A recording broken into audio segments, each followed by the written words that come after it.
ഈ കാന്താരിയെ കാണുമ്പോ നിങ്ങക്ക് നല്ല പരിചയം ഉണ്ടാവും. ഇതിനു മുമ്പ് ഞങ്ങൾ പഠിക്കുമ്പോ കാണിച്ചിന്. ഇപ്പൊ ആർക്കും കാന്താരി വേണ്ട. നിങ്ങൾക്ക് എന്റെ ഏട്ടീനെ നല്ല പരിചയം ഉണ്ടാവും. ഇതിനു മുമ്പ് വീഡിയോയിലെല്ലാം ഏട്ടി ഉണ്ടായിന്.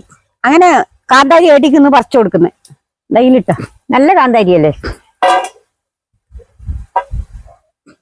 അന്ന് വരുമ്പോ ഇളത് ഇപ്പൊ നല്ല പഴുത്തു. കാന്താരിക്ക് നല്ല സ്വാദുണ്ട്. ഇതിനത്ര മണമില്ല. ഇത് എരിവെല്ലാം ഉണ്ട്, മണം കുറച്ച് കുറവ്. ഇത് കാക്കയൊന്നും ഇപ്പൊ വരുന്നേ ഇല്ല, അതുകൊണ്ട് ഇങ്ങനെ ഒഴിഞ്ഞത്. അല്ലെങ്കിൽ പഴുത്താല് കാക്കെല്ലാം മുറ്റിക്കൊണ്ടുവന്നല്ലേ. കാക്കക്കെല്ലാം ലോകത്തിലിടി ചക്കാണ്ട് ഇപ്പൊ. അങ്ങനെ കാക്ക വരുന്നില്ല. അങ്ങനെ പണ്ട് കാലത്ത് ചെറിയ കപ്പവർങ്ങളെ ഉണ്ടായിട്ടുള്ളൂ. ഇതിപ്പോ ഉണ്ടാകുന്നത്. ഇത് ഏർന്നോ കിട്ടിയ തൈ, ഇതൊന്നും താന്നില്ല.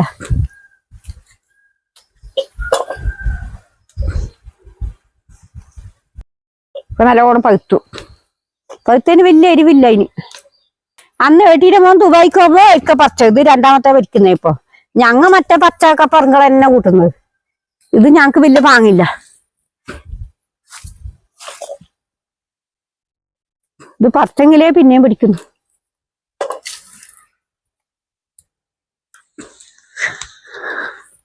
ഇതിനൊന്നും ഇടുന്നൊന്നുമില്ല. ഇത് തന്നലേ ഇങ്ങനെ പിടിക്കുന്നതും നല്ല പാകല് വലിയതാന്ത്. ഇനി ഞങ്ങൾ വളമൊന്നും ഇടില്ല. ഇടക്കിടക്ക് കുറെ ദിവസം മണ്ണ് വണന്നിട്ട് ഇടുന്നതാ. ആദ്യം നടമ്പോ 800 ഇട്ടുന്നു അടുപ്പില്.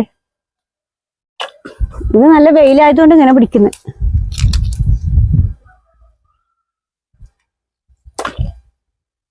തൈയുണ്ട്. നീ അങ്ങനെ വരണ്ടറിഞ്ഞിട്ട് ഞാൻ 2 തൈ മുളപ്പിച്ചിട്ടുണ്ട്. അതിനെ ഒന്നിനെ കൊണ്ടുപോയിട്ട് പാങ്ങിലും നട്ടെങ്കിലും ഇതേപോലെ ആവും. നിന്റെ മക്കൾക്കെല്ലാം പോകുമ്പോ കൊടുത്തയക്കുകയും ചെയ്യാം. പോരെ ഇത്ര അല്ല എല്ലാം പറിച്ചു. പിന്നെ എന്തിനു വെക്കുന്നു?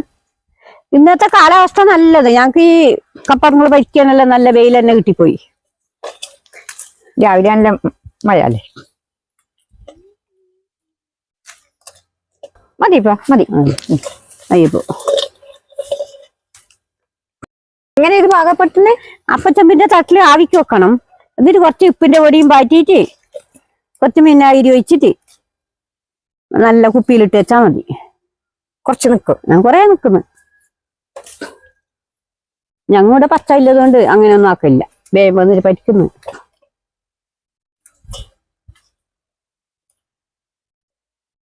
ഇത്ര മതിയോ? ഇത് മതി. ഇത്ര മതി. ഞാൻ 4 കാന്താരി മോള് മുളപ്പിച്ചിന്. അതിൽ നിന്നൊന്ന് ഞാൻ ഏട്ടിക്ക് കൊടുക്കുന്നു. നമുക്ക് അങ്ങനെ വന്നിട്ട് കാന്താരിക്ക് വരണ്ടേ. ഇത് തന്നെ കാന്താരിയുടെ കുഞ്ഞ്. ഇതാ നീ പാങ്ങിലീന നട്ടിട്ട് ഞാൻ നല്ല വെയിൽ കൊള്ളണം. നല്ല വെയിൽ കൊള്ളണം അല്ലേ. നട ഞാനായിട്ടും കാന്താരി പഠിക്കുന്നത് ഇഷ്ടപ്പെട്ടെങ്കിൽ ലൈക്ക് ചെയ്യുക, ഷെയർ ചെയ്യുക. നാളെ പുതിയ വിശേഷമായി കാണാം.